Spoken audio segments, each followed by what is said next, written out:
Well, let's just go back to Saturday. I mean, what a win for the Falcons. Just walk us through how proud you are of your squad.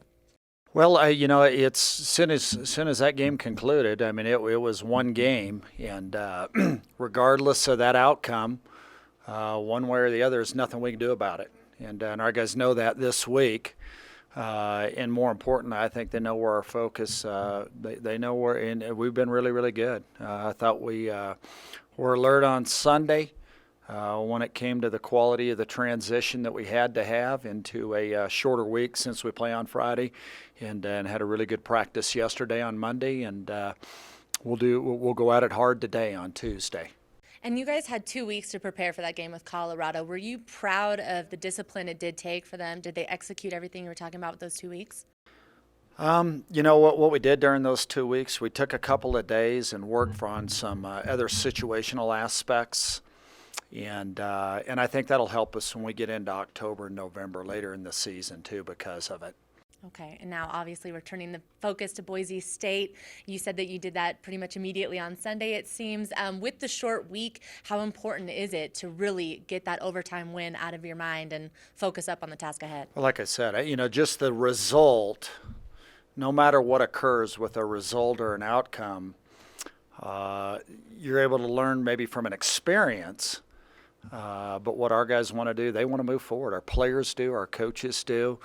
And we get a chance to face one heck of an opponent this week. Probably, I think the most complete Mountain West Conference team. In the last 7 years, just how stout they are defensively. I think defensively, I don't want to say opponents have only converted 17% of their third downs.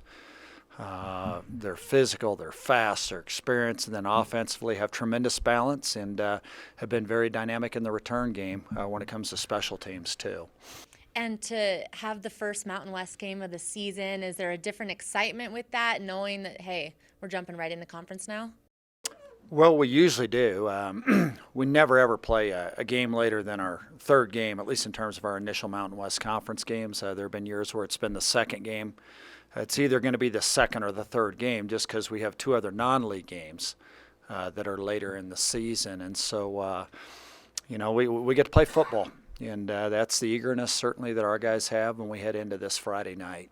And the Friday night matchup, I know you play these often, but what does it change for you as far as preparation? Do you accelerate just maybe walk me through the week? Yes, ma'am. You do. Really what you do is you bump all your meetings and your practice approach up one day.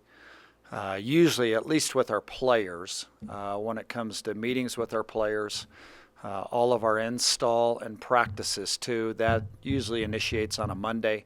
This week it started on a Sunday, so that meant that those coaches had to do some work. So Sunday could be just like a Monday in terms of being able to move pretty swiftly into the next game. And I know you guys don't like to look forward on the schedule. You worry about that week. But with the 2 weeks preparing for Colorado, were you keeping an eye on the film from Boise and starting to prepare for them as well? Well, even like this week, I mean, we have a group that's working always a week ahead. Our graduate assistants with their film breakdown, and then the work that we've done in the summer too. So yes, ma'am, to answer your question, we try to have a group that's ahead. So as soon as we come in and we complete a previous game, it helps move us a little, just a little more seamless in terms of moving into the next contest. And for someone that maybe hasn't experienced a game up in Boise, maybe paint a picture for us what it's like to play there and how hostile of a crowd you're expecting on Saturday or Friday. I mean, there's probably a reason why often you hear the feedback in the area. I don't, the A10s that are nearby that I don't, I hope it's not you feel bad a little bit if somebody thinks, hey, those service members, the planes fly loud in that area, because I know that's been some, that's not the intention, for our troops or our airmen that are stationed at Mountain Home. It's to try to help our country, and that's what we want to do with our young men and young women. When you face an elite pass rusher like Curtis Weaver, with your offense, because you throw so much out of play action and you don't throw that much in general, what does a pass rusher like that present to you as a challenge? Well, I think there's no question they can be a huge challenge. I think back last year in Oh, probably like in our fourth game of the season. We played a really, really good pass rusher from out in Reno, and a guy that spent a good bit of time in August with the Broncos. And, I think you always have to be aware of a really very skilled and explosive pass rusher. And what makes him so good at that skill? He is fast. He is athletic. He can turn an edge. He uses his hands well. And he's got a knack for knowing exactly where the quarterback is. And I think when I say that, I think oftentimes guys that maybe don't have a great deal of experience rushing the passer, they think the quarterback is always at that exact same point. That same dot that they train to at 7 yards or 9 yards or 5 yards on a shotgun quick throw or a three-step drop, where he knows that's not the case, and you got to be able to adjust even after you think you have an edge on a tackle or whoever that rusher you're going against.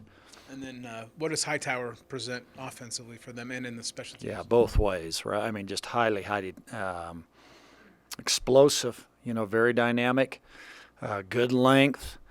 6'2", 6'2 and a half, making plays, outstretched plays, in addition to, the acceleration that he has is something else. I mean, does he remind you of the guy you saw last week, or is it a different? No, it's a little different body type. I mean, I think where he's so impressive is at the top of breaks, in addition to the different things that he does in the return game too. And you mentioned this is maybe the best team in 7 years in the Mountain West.